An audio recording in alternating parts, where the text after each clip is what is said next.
أما بعد فأعوذ بالله من الشيطان الرجيم بسم الله الرحمن الرحيم يا أيها الذين آمنوا كتب عليكم الصيام كما كتب على الذين من قبلكم لعلكم تتقون وقال الله تبارك وتعالى شهر رمضان الذي أنزل فيه القرآن هدى للناس وبينات من الهدى والفرقان فمن شهد منكم الشهر فليصم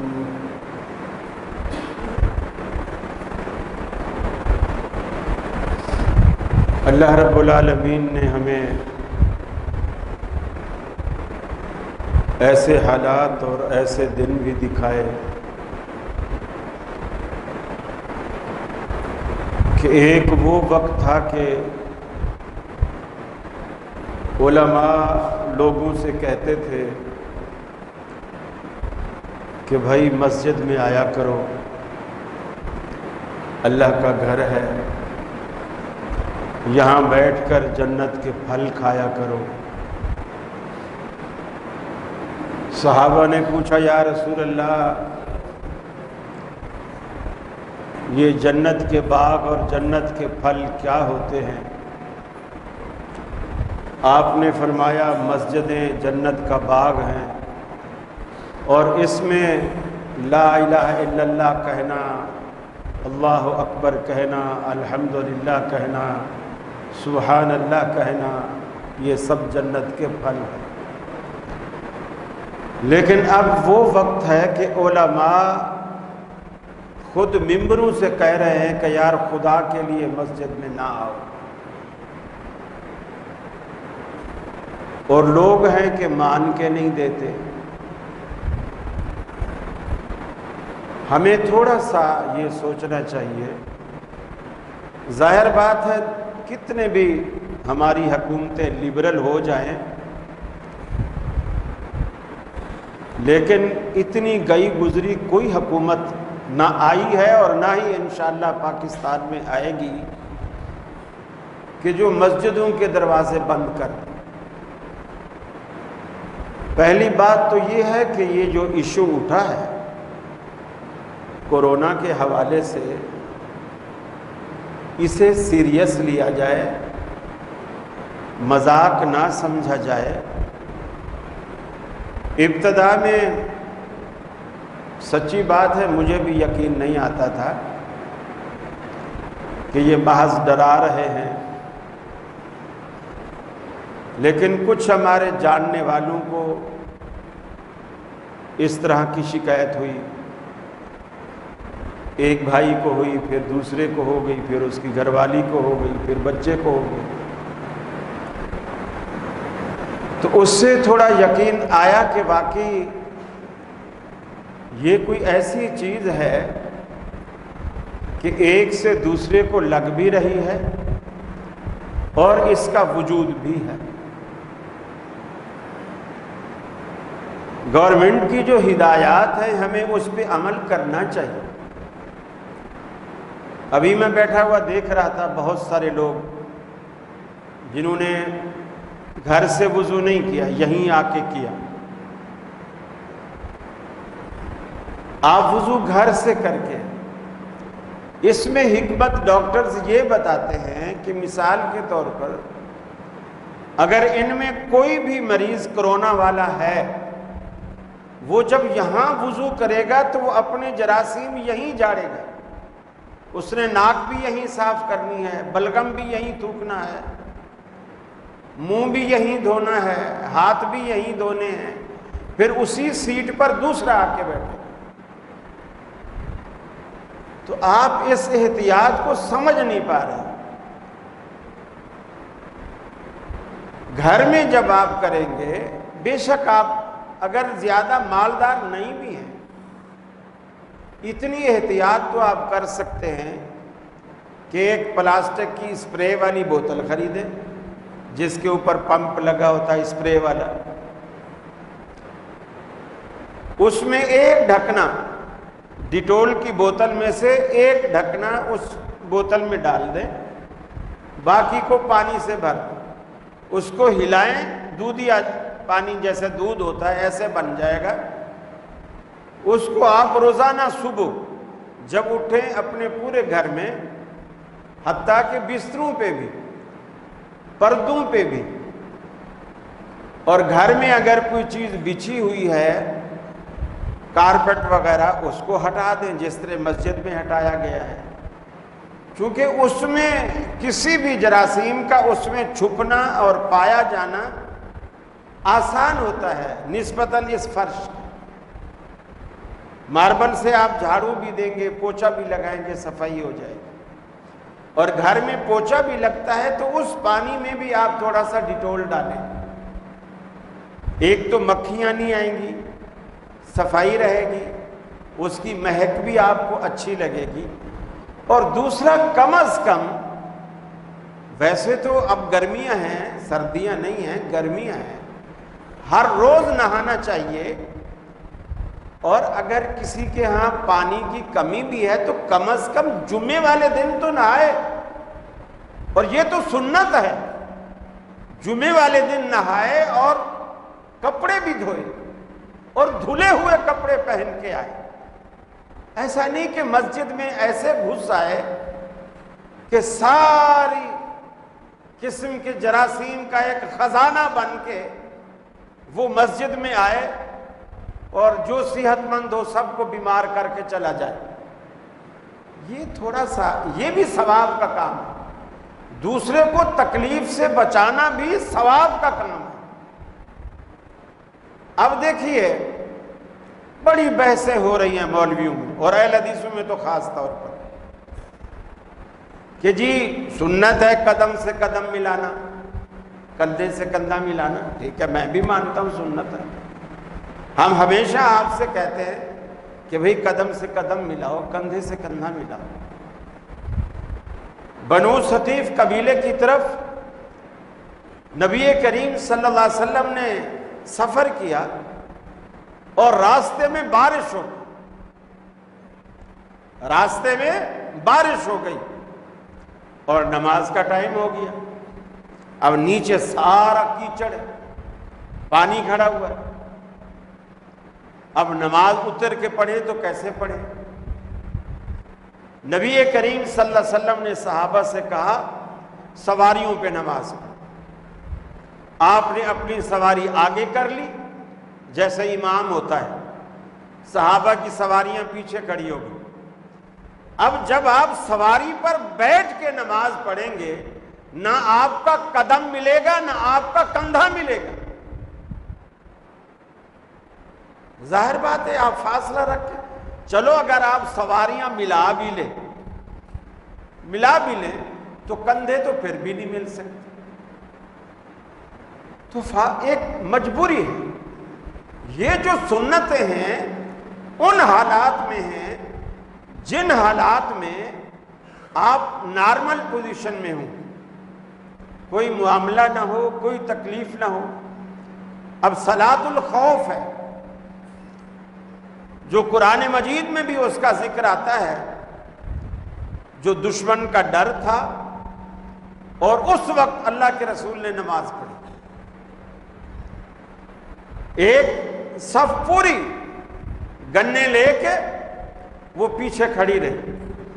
تیر تھے، کمان تھی، جو بھی چیز تھی وہ لے کے پیچھے کھڑی رہی،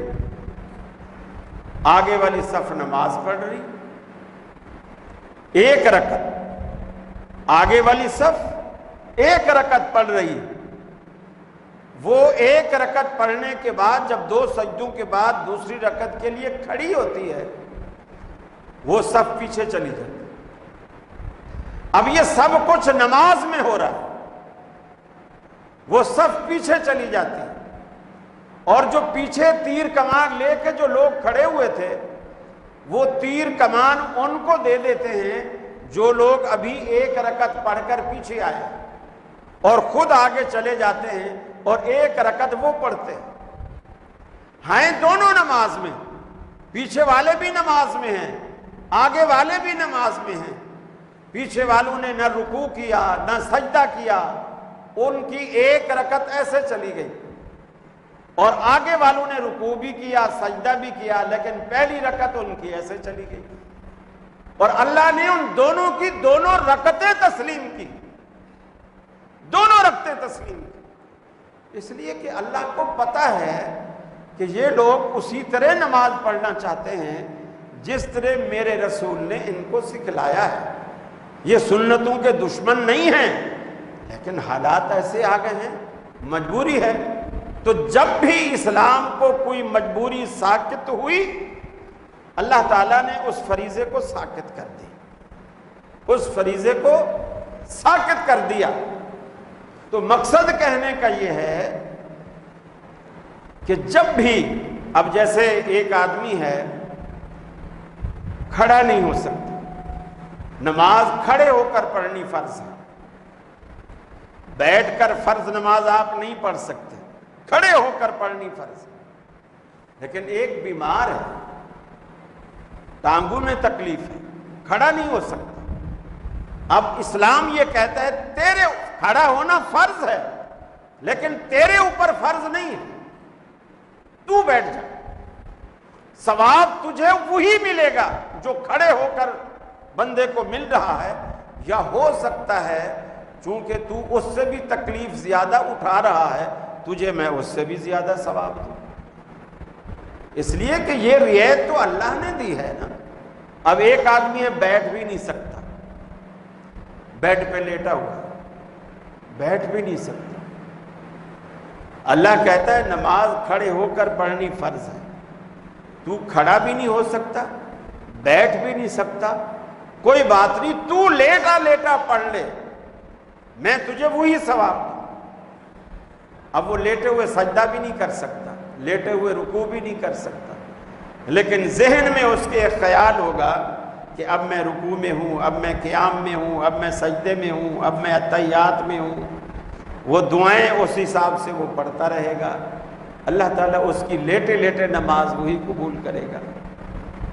تو آپ یہ احتیاطیں برتیں، اگر ہم یہ احتیاطیں نہیں کریں گے تو پھر ہم ذمہ دار ہوں گے اس بات کے، اگر گورنمنٹ نے آ کر کے مسجد سیل کر دی، پھر اس سیلنگ کی ہم ذمہ دار کہ جی ہم نے مسجد سیل کروائی ہے، نہ ہم خلاف ورزی کرتے اور نہ مسجد سیل ہوتی، مسجد اسی طرح کھلی رہے، آباد رہے۔ اور اعتکاف کا بھی وہ جو رش لگتا تھا کہ جی 25 بندے 30 بندے فلاں مسجد میں بیٹھے ہیں، 250 بندے فلاں مسجد میں بیٹھے ہیں، جی 300 بندے فلاں مسجد میں، اب وہ رش نہ لگا، ٹھیک ہے بیٹھے، بیٹھنے کو منع نہیں، لیکن وہ جو گورنمنٹ کی ہدایات ہیں اس پہ عمل کر کے زیادہ سے زیادہ ایک مسجد میں ایک ہال میں آپ 2 بندے بٹھا دیں، کس کونے میں ایک اس کونے میں، ایک آگے بٹھا دیں، ایک برآمدے میں بٹھا دیں، ایک آدمی اوپر بٹھا دیں، 2-3 سے زیادہ نہ بٹھائیں، اور اس میں ناراض ہونے والی کوئی بات نہیں کہ لوگ کہیں کہ جی دیکھو میں تو اعتکاف بیٹھنا چاہتا ہوں اور انتظامیہ مجھے منع کر رہی، انتظامیہ منع نہیں کر رہی، آپ کے بھلے کے لیے، آپ کے فائدے کے لیے آپ کو روکا جا رہا ہے۔ اللہ نہ کرے، اللہ نہ کرے آپ کو کوئی تکلیف ہو گئی، کوئی تکلیف ہو گئی تو پھر آپ یہی کہو گے قاری خلیل کہتا تھا قدم سے قدم ملاؤ، میں تو نہیں ملا رہا تھا،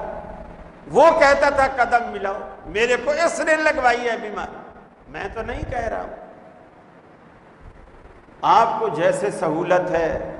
جس طرح آپ کا دل چاہتا ہے آپ کریں، لیکن حکومتی ہدایات کو آپ سامنے رکھیں اور اس میں الجھنے کی، ناراض ہونے کی بالکل ضرورت نہیں۔ اب آپ دیکھیں نا، چلو جس طرح بھی بیٹھ کے آپ جمعہ تو پڑھ رہے ہیں نا، جمعہ کی ادائیگی تو ہم کر رہے ہیں، لیکن ایسا بھی ہو سکتا تھا کہ ہم سرے سے جمعہ ہی نہ پڑھ پاتے۔ یہ اللہ رب العالمین کا بڑا کرم اور بڑا احسان ہے ایک نیکیوں کا موسم بہار ہم پر آنے والا ہے اور اس سے فائدہ اٹھائیے، ابھی سے اپنے آپ کو تیار کر لیجئے۔ تراویح اگر مسجد میں ٹھیک ہے نہیں ہوتی کوئی بات نہیں، آپ گھر میں ادا کیجئے۔ ویسے بھی تراویح کوئی فرض نماز نہیں ہے، نفل نماز، وہ آپ گھر میں پڑھ سکتے ہیں، اور نفل نماز کا گھر میں پڑھنا زیادہ ثواب ہے نسبتاً مسجد کے۔ آپ حافظ قرآن نہیں ہیں کوئی بات نہیں، آپ قرآن شریف اٹھا کے پڑھ لیں، آپ قرآن شریف اٹھا کے پڑھ لیں، اور اس میں آپ کو یہ بھی فائدہ ہوگا، پیچھے جو آپ کی گھر والے خواتین ہیں، آپ کی بیٹیاں ہیں، آپ کی بیوی ہے، آپ کی والدہ ہے، آپ کی بہنیں ہیں، اگر اسی گھر میں رہتی ہیں تو وہ بھی آپ کے پیچھے پڑھ لیں گی، آپ امام بن جائیں، یہ اور اچھی بات ہے۔ مولویوں کی محتاجگی آپ کو ختم ہو جائے گی، آپ بھی جب قیامت والے دن اللہ بلائے گا بھی وہ امام لوگ جتنے ہیں سارے اس طرف آ جائیں، آپ بھی اماموں کی صف میں کھڑے ہوں گے انشاءاللہ۔ تو یہ ایک اچھی بات ہے کہ کرونا کی وجہ سے ہی صحیح اللہ نے آپ کو امام بننے کا موقع دے دیا۔ ہو سکتا ہے اللہ دل میں ڈالے کہ یار میں امام بن رہا ہوں تو کم از کم داڑھی تو رکھ لوں، تو ہو سکتا ہے اس بہانے سے آپ داڑھی بھی رکھ لو، یہ اچھی بات ہے۔ تو آپ اس طرح کی چیزیں ضد نہ کریں، ضد بالکل نہ کریں۔ نبی کریم صلی اللہ علیہ وسلم نے فرمایا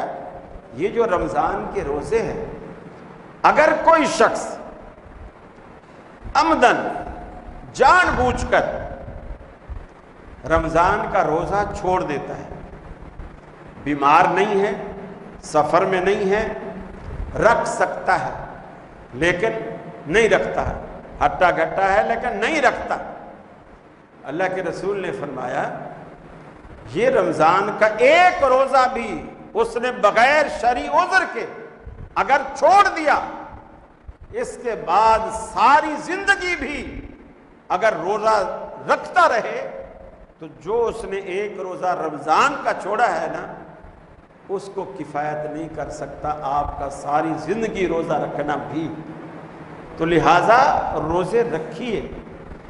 فرمایا یا ایھا الذین آمنوا کتب علیکم الصیام، اے ایمان والو تم پر روزے فرض کر دیے گئے، علی الذین من قبلکم لعلکم تتقون، یہ صرف تم پر ظلماً فرض نہیں کیے گئے، جس طرح تم سے پہلے لوگوں پر رب العالمین نے روزے فرض کیے تھے، فرمایا اسی طرح تم پر بھی رب العالمین نے روزے فرض کیے۔ اگر بیمار ہو تو بیماری کے دن اس میں سے نکال لو،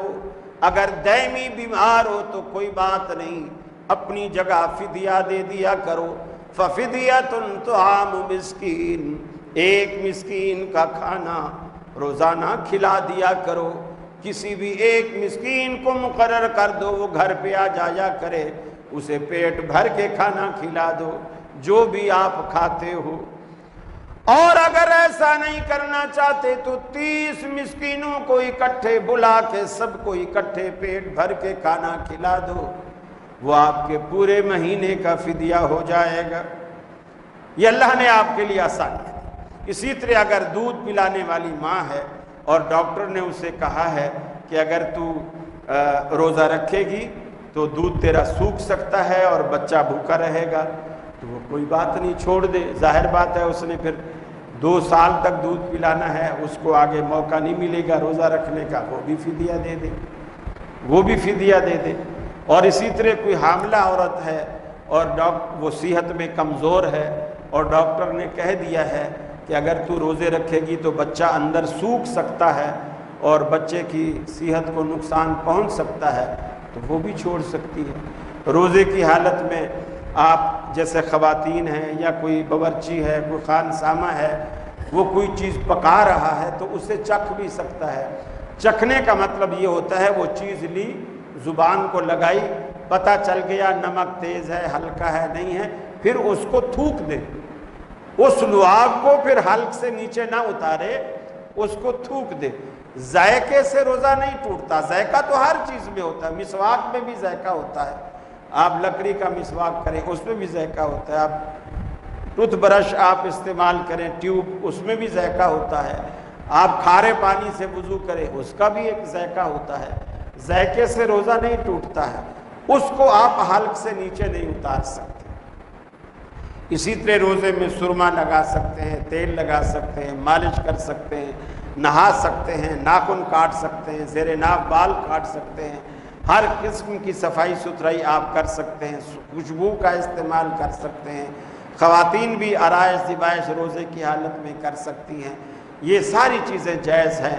البتہ کھا پی کچھ نہیں سکتے، اور شادی شدہ جوڑا ہے تو وہ خلوت اختیار نہیں کریں گے، وہ بھی ایک دوسرے سے جدا رہیں گے، باقی کھانا پینا اکٹھے ہو سکتا ہے، رہن سہن اکٹھے ہو سکتا ہے، وہ بھی آج کل کرونا نے ویسے دور دور کیا ہوا ہے، تو وہ اس میں رمضان کا کوئی قصور نہیں ہے۔ اللہ رب العالمین سے دل جمی سے دعا کیجیے، اللہ ہمیں اس وبا سے، اس مصیبت سے پورے ملک کو نجات دے، اور جہاں جہاں مسلمان پریشان ہیں اللہ رب العالمین سب کی پریشانیاں دور فرمائے،